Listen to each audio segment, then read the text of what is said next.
Hey guys, welcome back to the channel, and in today's tutorial I will be showing you again a video on how to read engineering drawings. So as you can see, we have the drawing over here on the right side, and we have the actual model already designed inside CATIA V5. So in this video tutorial you are going to learn how to read the drawing and then convert the 2D to 3D correctly, and we are going to use operations like pad, some draft operation, shell, and pockets, as well as some fillet operations for this video. So yeah, let's begin the tutorial now. So we have the isometric over here. This is my isometric view, and this is the front view, top view, and side view of the model.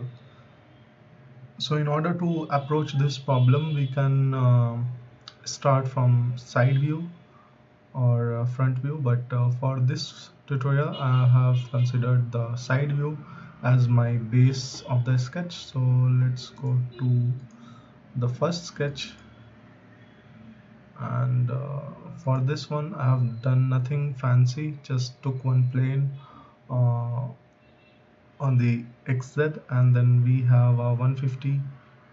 From here, this view, we can take the dimension from the top view to get this 150, and this arc is 350 from here, so you can see, and this thing is symmetric along the vertical axis.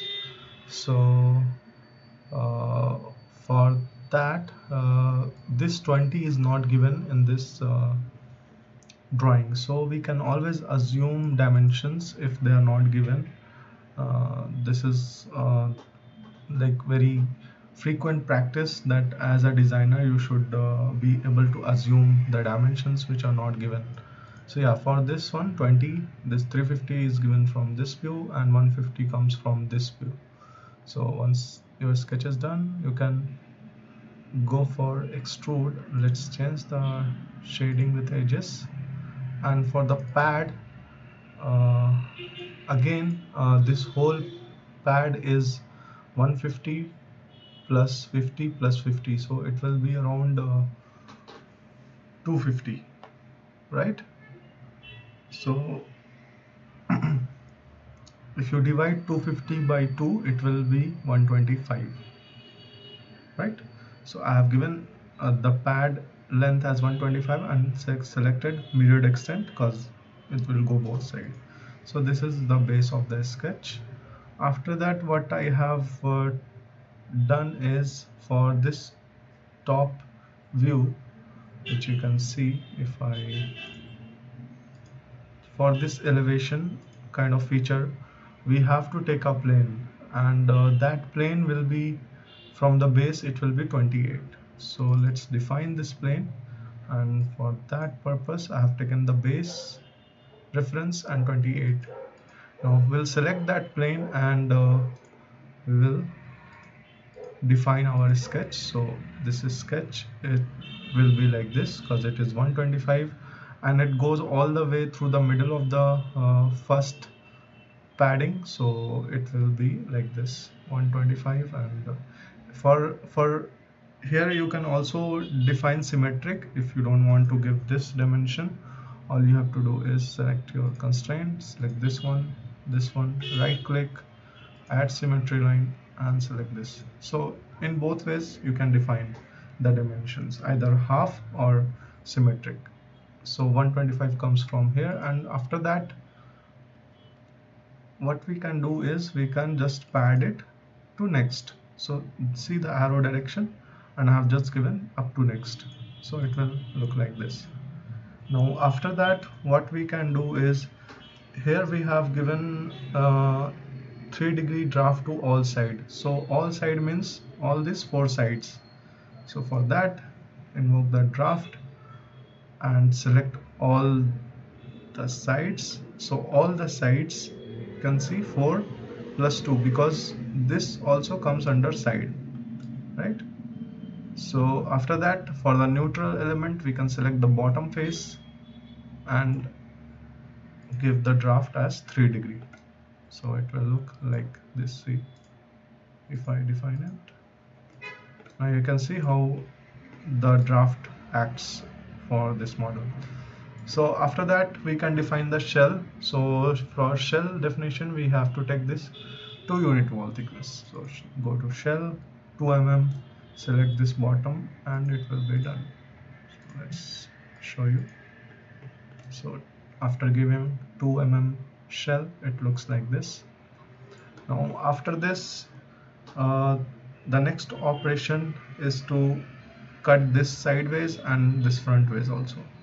So for that, define in work object, I'm gonna cut this sideways first. So select that face, or you can select the plane also, and then define this 100 by 3 simple rectangle. 100 will be coincident to the bottom base and 3 will be the height, and simply pocket it to both sides, because I selected it on the right plane, so I have given the pocket to both sides. And after that we can do the same things to the front. So if I show you that, and for my front, this is 150 from here and this height is 7. So simple, again cut it all the way through the model. See, all the way. Now comes the last parts of the design, which is adding fillet. So we have to add 3 fillet. We can see one radius one of on 2 edges, radius 3 on 3 edges, and radius 5 on 9 edges. So let's start with the first fillet. I'm gonna define in work object, and let's see how the radius has to be added. So I'm gonna start with the 3 mm one.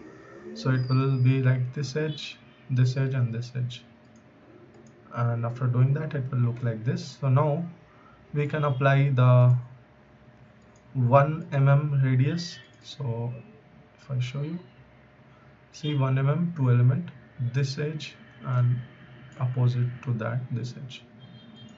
After doing that radius fillet, it will look like this. And now we have to give the last edge fillet. So define in work object, and for this edge fillet we have selected 9 elements, because these 4 edges, 1 2 3 4, and if we come on top, 1 2 3 4 5, so total 9 edges. And make sure your radius is 5 mm, and this completes your model. If I change the view to shading with edges without smooth lines, it will look like this, which makes our model fully complete. So this is how you can read and interpret engineering drawings and convert your 2D to 3D easily. I hope you guys like this tutorial, and in case if you have any doubts, feel free to comment down below. I'll see you guys in the next tutorial. Peace out.